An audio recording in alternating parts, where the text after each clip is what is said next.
बढ़ते हैं कोर्ट की खबर में। आज बात दोबारा से करेंगे हम इलेक्शन कमीशन की जो नजरसानी की अपील, इस पर समाअत हुई और ये कहा गया कि पंजाब और केपी इलेक्शन के फैसले को 4-3 का समझना ये गलत फहमी पर मबनी है और ये सुप्रीम कोर्ट का तहरीरी फैसला पंजाब इंतखाबात नजरसानी और supreme court judgment and review order से मुतालिक अब जो केस की समाअत थी वो कल तक के लिए तो मुलतवी हो गई, लेकिन इस केस में हुआ क्या आज और कल की समाअत से जो आज के सारे मामलात थे, अटॉर्नी जनरल ने आज क्या किया, क्या कहा, इसी पर बात करेंगे। मैं ज्वाइन कर रहे हैं सूसी इमरान वसीम और माहिर कानून आरिफ चौधरी साहब। बहुत शुक्रिया आप दोनों का। इमरान, सबसे पहले आप जरा बताइएगा क्या कुछ हुआ आज की समाअत में। जी, आज सुप्रीम कोर्ट में एक तो जो इलेक्शन कमीशन की नज़रसानी की दरख्वास्त थी उस पर आज इम्कान था कि इलेक्शन कमीशन के जो वकील हैं सजील सवाती, वो अपने दलाइल जो है वो आज जहां से उन्होंने ख़त्म किए थे वहीं से अपने दलाइल का आगाज़ करेंगे, क्योंकि जो सुप्रीम कोर्ट का 7 जून का जो हुक्मनामा है उसके मुताबिक तो इलेक्शन कमीशन की नज़रसानी की दरख्वास्त के ऊपर प्रोसीड होना था, उस पर कार्रवाई होनी थी। लेकिन आज जो इस केस के साथ दूसरा केस क्लब किया गया है, रिव्यू एक्ट के खिलाफ जो दरख्वास्तें हैं उस पर आज दलाइल दिए गए। सबसे पहले तो आज अदालत ने यह किया है कि जो तहरीक इंसाफ की इस दरख्वास्त में पार्टी बनने की दरख्वास्त थी, जो कि उमर अयूब जो कि नए सेक्रेटरी जनरल है पाकिस्तान तहरीक इंसाफ के, उनकी जानिब से सुप्रीम कोर्ट में दायर की गई, उस दरख्वास्त को एक्सेप्ट कर लिया गया है। तहरीक इंसाफ को इस केस में पार्टी बना लिया गया है। एक तो ये डेवलपमेंट हुई है। इसके अलावा जो दरख्वास्त गुजारान हैं जो रिव्यू एक्ट के खिलाफ सुप्रीम कोर्ट में दरख्वास्त लेके आए हैं, जिसमें एक गुलाम मोहिउद्दीन साहब हैं, दूसरे जमान खान वर्दक साहब हैं और तीसरे रियाज हनीफ राही साहब हैं।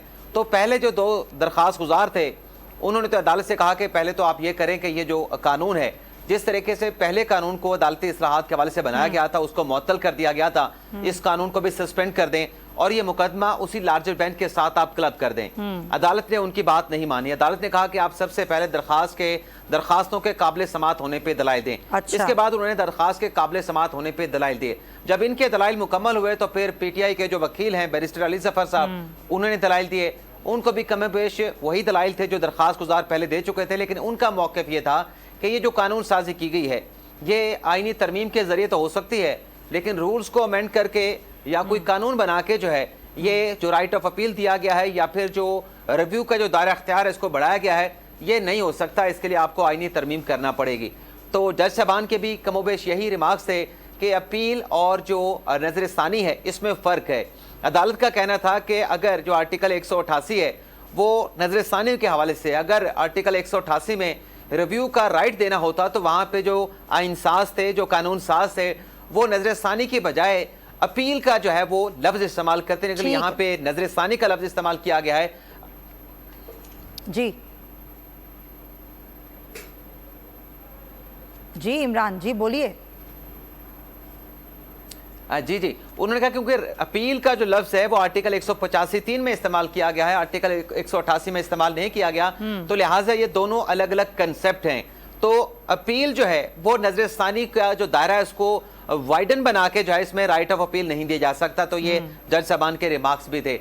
इसके अलावा अरशद शरीफ कत्ल केस की सुप्रीम कोर्ट में समाअत हुई है, जिसमें अटॉर्नी जनरल ने रिपोर्ट ये पेश किया कि जो केनिया के मुल्ज़मान है इस कत्ल के हवाले से उनके दायमी वारंट जारी कर दिए गए हैं और इंटरपोल से रब्ता कर लिया गया है और अब इंटरपोल के जवाब का इंतजार है। जो यहाँ से लेटर जो है वो इंटरपोल को भेजा गया है। अदालत ने उनसे यह इस्तफसार किया कि पाकिस्तान का चूंकि केनिया के साथ बराह रास्त मुल्ज़मान की हवालगी का मुआहिदा नहीं है, तो क्या बगैर मुआहिदे के ये जो जिनके इंटरपोल के जरिए आपने रब्ता किया है कि ये मुल्ज़मान हमें फराहम किए जाएं, तो क्या केनिया ये मुल्ज़मान आपको देने के लिए तैयार होगा? इस पर अटॉर्नी जनरल ने अदालत से कहा कि केनियन हुकाम चाहते हैं कि बाहमी जो मुल्ज़मान की हवालगी का मुआहिदा है होना चाहिए। वो मुआहिदा हमने जो केनिया ने दिया है या जो हमने तैयार किया है वो मुतलका जो वजारतें हैं उन्हें भिजवा दिया गया है। अच्छा। और अब उसके बाद वहां से जो ओपिनियन आएगी फिर ये मामला काबीना में रखा जाएगा।